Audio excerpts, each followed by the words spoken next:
La ilaha illallah Muhammadun Rasulullah alaihi salatullah wa alihi wal Assalamualaikum warahmatullahi wabarakatuh.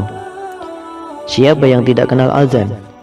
Azan adalah seruan untuk seluruh umat Islam akan masuknya waktu sholat, dan seruan untuk sholat berjamaah pula dengan lafaz-lafaz tertentu.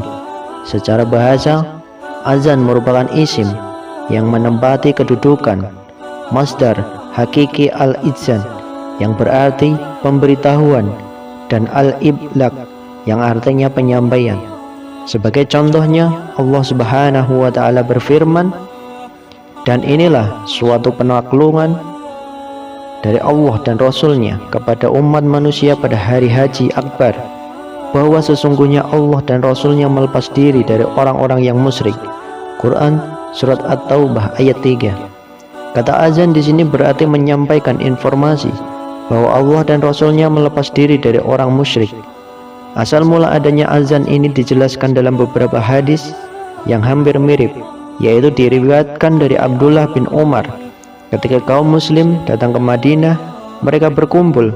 Mereka memperkirakan waktu sholat, tetapi tidak ada seorang pun yang menyuruhnya sholat. Oleh karena itu, pada suatu hari mereka membicarakannya.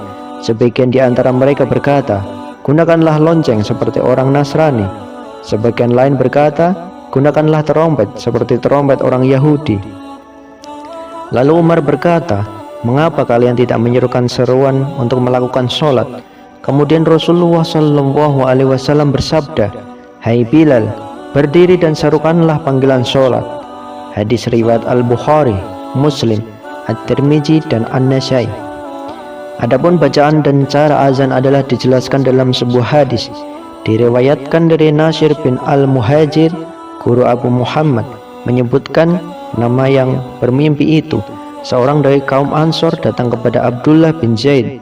Lalu ia menghadap ke kiblat dan berkata, Allahu Akbar, Allahu Akbar, Allah Maha Besar, Allah Maha Besar, 2 kali. Asyhadu an la ilaha illallah, aku bersaksi bahwa tiada Tuhan selain Allah, 2 kali. Asyhadu anna Muhammadar Rasulullah, aku bersaksi bahwa Muhammad utusan Allah, 2 kali. Hayya 'alal shalah, mari menuju salat, 2 kali. Hayya 'alal falah, mari menuju kemenangan, dan 2 kali. Allahu Akbar, Allahu Akbar, Allah Maha Besar, Allah Maha Besar, la ilaha illallah, tiada Tuhan selain Allah. Ia berhenti sebentar lalu berdiri lagi dan mengucapkan kalimat yang sama, tetapi hayya 'alas shalah yang menambahkan kalimat qad qamatis shalah, qad qamatis shalah. Rasulullah bersabda, diktekan kalimat itu kepada Bilal. Lalu Bilal mengumandangkannya azan dengan kalimat-kalimat itu. Hadis riwayat Abu Daud. Nah, setelah kita tahu tentang pengertian azan, mari kita kaji apa saja keutamaan azan. Berikut adalah rincian keutamaan azan berdasarkan hadis Nabi.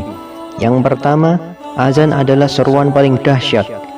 Azan dikumandangkan di titik manapun di seluruh dunia. Yang pasti, azan adalah suara indah dari Islam yang dikumandangkan 5 kali dalam sehari. Suara azan yang bersaut-sautan sebelahan dunia manapun itu semuanya sama, mengagumi kebesaran Allah, mengajak untuk sholat dan menggapai kemenangan. Azan juga menjadi pengingat kita semua untuk menghadap Allah Ta'ala. Yang ketiga, azan sebagai pengingat untuk melawan hawa nafsu. Dalam azan disebutkan hayya 'alal falah, yang artinya mari menuju kemenangan. Nah, ini sangat terhubung dengan kemenangan akan diri melawan hawa nafsu. Maksudnya adalah ketika kita malas melakukan jamaah di masjid, apalagi setan, azan dikumandangkan. Hendaknya kita melawan kemalasan itu. Makanya azan mengingatkan kita untuk selalu menang dari hawa nafsu sehingga membuat kita rajin.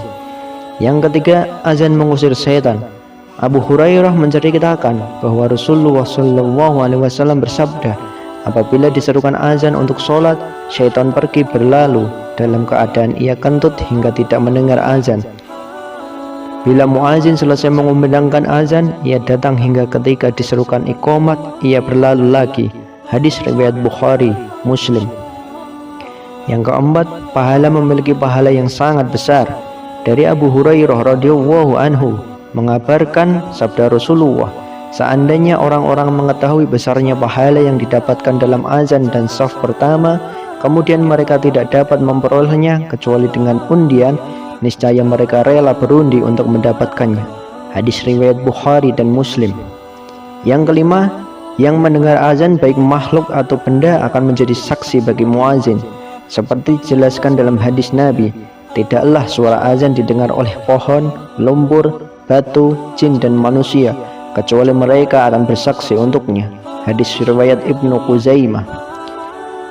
Diriwayatkan pula dari Bukhari, tidaklah jin dan manusia serta tidak ada suatu pun yang mendengar suara lantunan azan dari seorang muazin, melainkan akan menjadikan saksi kebaikan bagi muazin pada hari kiamat nanti. Hadis riwayat Bukhari. Yang keenam, orang yang mengumandangkan azan akan dimintakan ampun atas dosanya. Ibnu Umar berkata, Rasulullah SAW bersabda, diampuni bagi muazin di akhir azannya, dan setiap yang basah dan yang kering yang mendengar azannya akan memintakan ampun untuknya. Hadis riwayat Ahmad.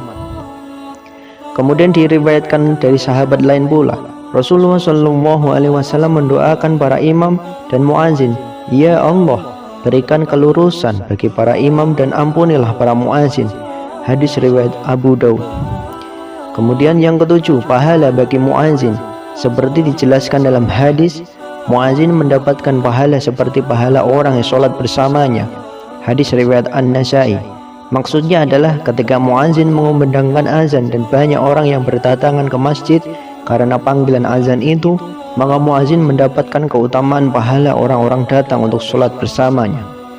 Kemudian yang kedelapan, leher muazin akan dipanjangkan di hari kiamat. Seperti yang dijelaskan dalam hadis Nabi, para muazin adalah orang-orang lehernya panjang pada hari kiamat. Hadis riwayat Muslim. Yang kesembilan, muazin akan dibanggakan Allah di hadapan malaikat. Seperti yang dijelaskan dalam hadis, Tuhanmu takjub kepada seorang pengembala domba di puncak bukit gunung. Dia mengumandangkan azan untuk sholat, lalu dia sholat. Maka Allah Subhanahu wa Ta'ala berfirman, lihatlah hambaku ini, dia mengumandangkan azan dan iqamat untuk sholat. Dia takut kepadaku, aku telah mengampuni hambaku dan memasukkannya ke dalam surga. Hadis riwayat Abu Daud dan An-Nasai. Kemudian yang terakhir, para muazin akan dimasukkan oleh Allah ke dalam surga. Di samping berdasarkan hadis yang dijelaskan pada keutamaan nomor 8, dijelaskan lagi oleh Rasul dalam sebuah hadis dari Abu Hurairah berkata, kami pernah bersama Rasulullah SAW. Lalu Bilal berdiri mengumandangkan azan. Lalu ketika selesai, Rasulullah SAW bersabda, barang siapa mengucapkan seperti ini dengan yakin, niscaya dia masuk surga. Demikian keutamaan azan. Semoga bermanfaat dan semakin menambah keimanan kita. Wallahu alam.